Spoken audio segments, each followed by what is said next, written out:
स्वागत है आपका इस वीडियो में। मेरा मन ही नहीं करता, कोई भी काम करने को मन ही नहीं करता। यहाँ तक कि सत्संग में भी जाना चाहूँ तो जाने को मन ही नहीं करता, और यदि जबरदस्ती चला भी जाऊँ तो महापुरुष जो प्रवचन करते हैं उन्हें सुनने में मन ही नहीं लगता। सिमरन करने बैठता हूँ, मन ही नहीं करता कि सिमरन कर। ये समस्या एक व्यक्ति की नहीं है, असंख्य लोग इससे पीड़ित हैं कि उनका मन ही नहीं लगता। आखिर करें तो करें क्या? मन मानेगा, मानता मानता फिरेगा। इस वीडियो को देख लीजिए बस एक बार, फिर आप देखिए मन कैसे मानता है। निसंदेह मन बहुत शक्तिशाली है। यह दिन रात जन्मों जन्मों तक जीव को नचाता रहता है, अपने हिसाब से चलाने की कोशिश करता है और जीव चलता है। इसी कारण तमाम पाप भी करता है, तमाम दुष्कर्म भी करता है, और इसी के कारण वो तमाम पुण्य कर्म भी करता है। लेकिन जब जीव के ऊपर ये मन हावी रहता है तो अपने हिसाब से चलाता है। मन के विषय में तो यहाँ तक कहा गया है, कुंजर मन मस्त मरे तो मारिए। मन के हारे हार है, मन के जीते जीत। बिल्कुल, मन किसी अच्छे काम की तरफ लग जाता है तो फिर जीत होती है, और मन यदि बुरे कामों में फंस जाता है तो निश्चित ही हार ही होती है। इसके अतिरिक्त और कुछ भी नहीं। तो क्या मन सर्वाधिक शक्तिमान है? क्या मन को बस में नहीं किया जा सकता? क्या मन को अपने पीछे नहीं चलाया जा सकता? और यदि चलाया जा सकता है तो वो कौन है मन जिसके पीछे चलता है? आइए जानते हैं वीडियो में आगे इन्हीं प्रश्नों के उत्तर। ये हमारा शरीर है। इस शरीर में इंद्रियां हैं, मन है, बुद्धि है और आत्मा है। श्रीमद् भागवत गीता के 3 अध्याय के 42वें श्लोक में इस शरीर से श्रेष्ठ, बलवान और सूक्ष्म इंद्रियों को बताया गया है।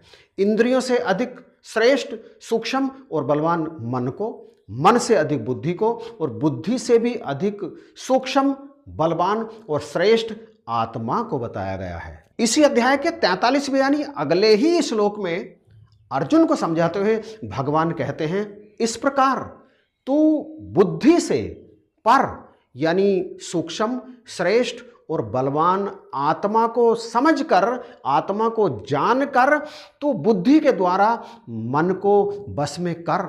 इस प्रकार तू काम रूप दुर्जय शत्रु को जीत डाल।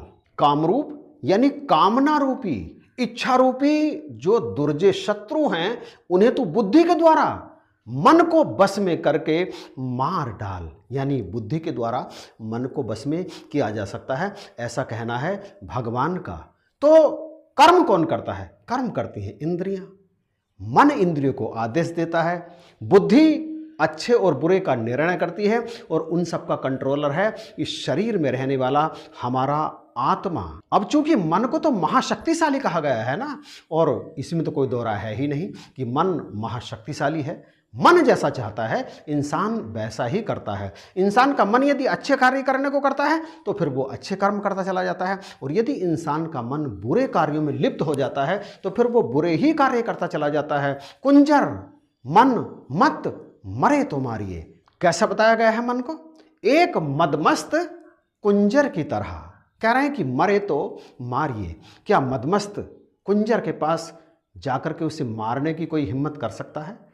मारने की बात छोड़िए, उसके पास जाने की भी हिम्मत कोई नहीं कर सकता। इसी तरह से मदमस्त कुंजर की तरह के इस मन को क्या बस में किया जा सकता है? किया तो जा सकता है, क्योंकि भगवान ने कहा है कि बुद्धि के द्वारा आप इसे बस में कर सकते हैं। और बहुत सारे ऐसे महात्मा भी हैं, संत हैं जो मन को बस में कर लेते हैं, अपने हिसाब से इसे चलाते हैं, बुद्धि के द्वारा इस पर कंट्रोल कर लेते हैं। परंतु क्या सभी ऐसा कर सकते हैं? क्या जन साधारण भी मन को अपने बस में कर सकता है? मुझे तो ऐसा लगता है कि ऐसा हो नहीं सकता, परंतु करना तो पड़ेगा। ब्रह्मज्ञानियों को तो करना पड़ेगा, क्योंकि उन्होंने इस निराकार परमेश्वर को जान करके अब अपनी मुक्ति के मार्ग को प्रशस्त कर लिया है। और मन अब भी यदि उनसे बुरे कर्म करवाता चला जाएगा तो वो इसी जन्म में कष्ट उठाने को मजबूर होंगे। तो एक ऐसा उपाय है। उधर भगवान ने तो कहा कि मन को बुद्धि के द्वारा बस में किया जा सकता है, परंतु जैसा कि दास के मुख से निकला, साधारण व्यक्ति तो नहीं कर सकता। उसके लिए एक उपाय है। जैसा कि भगवान ने कहा कि शरीर से श्रेष्ठ इंद्रियां हैं, और आप तो जानते हैं कि सारे के सारे कर्म जो होते हैं वो इंद्रियों के द्वारा होते हैं, चाहे वो ज्ञानेंद्रियां हों चाहे फिर वो कर्म इंद्रियां हों। भाइयों बहनों, कर्म चाहे अच्छे हों या चाहे बुरे हों, वो सारे के सारे किए जाते हैं इंद्रियों के द्वारा ही। जब मन इंद्रियों को आदेश करता है कोई गलत काम करने के लिए, तो वो गलत काम करने के लिए उद्यत हो जाती हैं, और मन जब इंद्रियों को आदेश करता है कोई अच्छा कर्म करने के लिए, तो फिर वो अच्छा कर्म करने के प्रति उद्यत हो जाती हैं, करने लगती हैं। परंतु ये तो तय है ना कि कर्म तो इंद्रियां ही कर रही हैं, और जब मन इंद्रियों को गलत कर्म करने की तरफ लेकर के जाए कराए, तो फिर बुद्धि को एक काम करना होगा, बुद्धि को इंद्रियों को रोकने का आदेश देना पड़ेगा। मन कुछ भी सोचता रहे, मन कहीं भी चला जाए, क्या फर्क पड़ता है, कर्म तो इंद्रियां करेगी ना। आप शरीर को रोक लीजिए, शरीर में भी सबसे पहले पैरों को रोक करके रखिए, बुद्धि के द्वारा इन पर जबरदस्त नियंत्रण प्राप्त करना होगा। जब शरीर यही रहेगा तो गलत कर्म करने के लिए जाएगा कैसे। आंख बंद कर लीजिए कुछ गलत देखने से पहले, कान बंद कर लीजिए कुछ गलत सुनने से पहले, मुंह को बंद कर लीजिए कुछ गलत बोलने से पहले।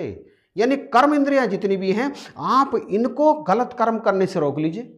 मन कुछ भी करता रहे, शरीर को यहीं रोक करके रखिए। फिर गलत कर्म करने के लिए परेशान मन चाहे जितनी कोशिश करे, चाहे जितने ही आदेश करे, फिर कुछ होने वाला नहीं है। काम, क्रोध, लोभ, मोह और अहंकार ये मन के बुरे साथी हैं, इन्हीं के द्वारा मन बुरे कर्म कराता है। और ऐसा नहीं है कि मन के बुरे ही साथी हैं, मन के अच्छे साथी भी हैं।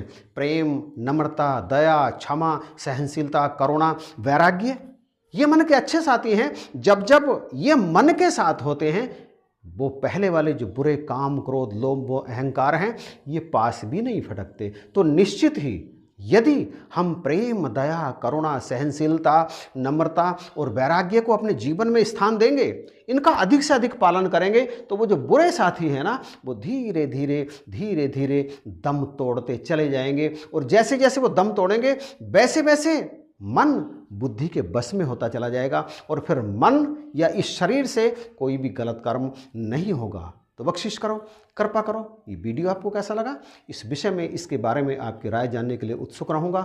और इस वीडियो को अधिक से अधिक शेयर आप करना बिल्कुल भी मत भूलना। इन्हीं शब्दों के साथ जय हिंद, नमस्कार और प्यार भरी धन्यवाद।